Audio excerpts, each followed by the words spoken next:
the first rule of success is to have a vision.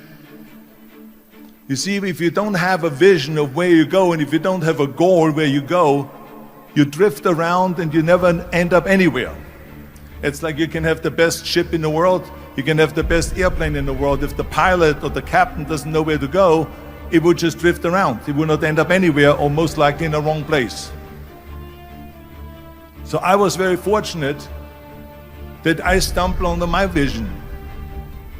I mean, as you know, I was born in 1947 in Austria after the Second World War. And I didn't really like Austria when I grew up. I couldn't wait to get out of there. I couldn't see myself becoming a farmer or a worker in a factory or anything like that. Even though my parents wanted me to stay there and have a normal life. My father wanted me to become a police officer like he was. My mother wanted me just to stay there and marry a girl with the name of Heidi, hopefully, and have a bunch of kids and run around like the Van Trapp family in The Sound of Music. But that was their vision, not mine. My vision was totally different. I felt that I was born for something special, for something unique, for something big. So I was searching. Then one day I went to school. I remember I was 11 years old, and they showed a documentary about America. And there they showed in this documentary the huge skyscrapers, the high-rises, the huge bridges, the 6-lane freeways, the huge cars with the wings sticking out, and all of this stuff. And I said to myself, that's where I want to be. I don't want to be around here with these little farmhouses and these little buildings and everything is old. I want to be in America. But now the question was just, how do you get to America? In those days, it was a very expensive trip. It's not like today. So again, I was very fortunate that one day after school, I walked by a store in Graz, which was called Brühl. And it was the only store that really sold kind of American stuff. So one day, they had jeans there, American jeans. And then they had the Bullwalker. And then they had an expander, and some barbells and some dumbbells and an exercise bench in the window. So I went inside and I looked around and I looked at this stuff, and then I saw a magazine. I saw a bodybuilding magazine that had Reg Park on the cover. Reg Park was then a 3-time Mr. Universe. And I saw him on the big screen as Hercules. And on the cover it said, how Reg Park, Mr. Universe, became the Hercules star. That's what the cover story was all about. So I looked at the cover and I said to myself, I got to get this magazine. So I bought the magazine, I took it home and I read it over and over from the front page to the back. It had everything in there, how he trained, how he was working out in Leeds, England, in a factory town, how he worked out every day for 3-4 hours and became the strongest man of Europe, and how he won Mr. Europe and Mr. Great Britain, and then eventually Mr. Universe, and how he won the second Mr. Universe and the third Mr. Universe, and how he was discovered to play the starring role in Hercules. I read that and I said to myself, wow, this is the blueprint for my life. This is exactly what I want to do. I want to become a bodybuilding champion just like Reg Park. I want to get into movies just like Reg Park. And I want to make millions of dollars and be rich and famous just like Reg Park. Do you know how great it felt that I knew where I was going? Imagine the majority of people don't know where they're going. I knew where I was going, that I'm going to become this bodybuilding champion just like him. So it was just a question of how do you do it? I was so relieved because when you have a goal, when you have a vision, everything becomes easy. Because remember that in America, for instance, when you study, you will see the percentage of people that like their jobs. 74% hate their job in America. Now, there's not much different when you come to Europe. The majority of people don't like what they're doing because they're really not doing it because they didn't have a goal and they followed this goal. They just aimlessly drift around, and then all of a sudden there's a job opening, so they get that job because you have to work. But then when you work, it's a chore. It's work. It's not fun. So if you think about, only a quarter of the people really enjoy what they're doing in life. That is unbelievable if you think about it. So I felt so blessed that I knew what I was doing.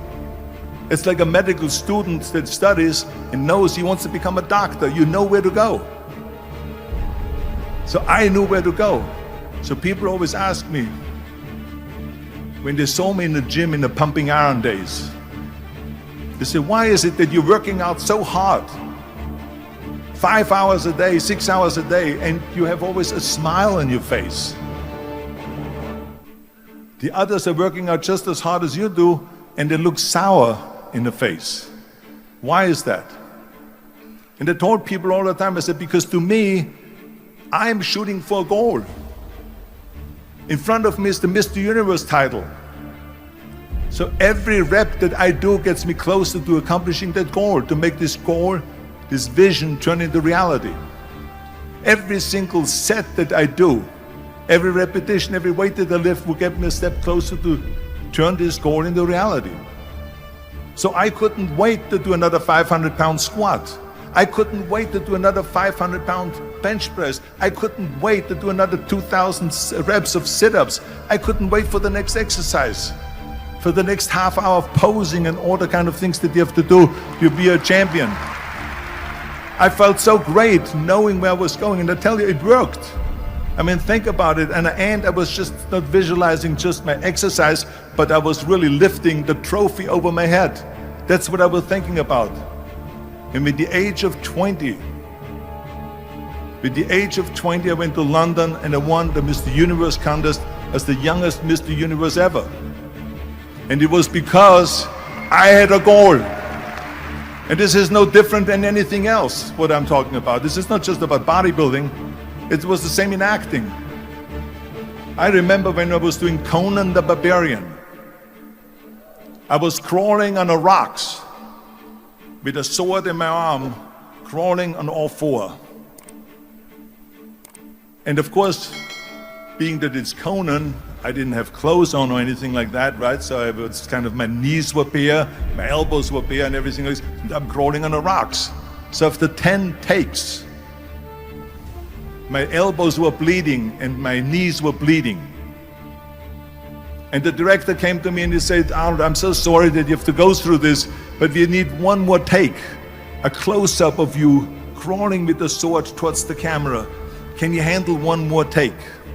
And I said to him, I don't know what you're talking about. He says, I'm totally fine. He says, but you're bleeding. I said, because I don't feel it, because I can visualize what the scene will look like in a film. And I'm so excited about this scene. I was visualizing crawling up behind Thulsa Doom, which was played by James Earl Jones. Crawling up behind Thulsa Doom with the sword slowly, and then rising up behind him and whack, cutting his head off.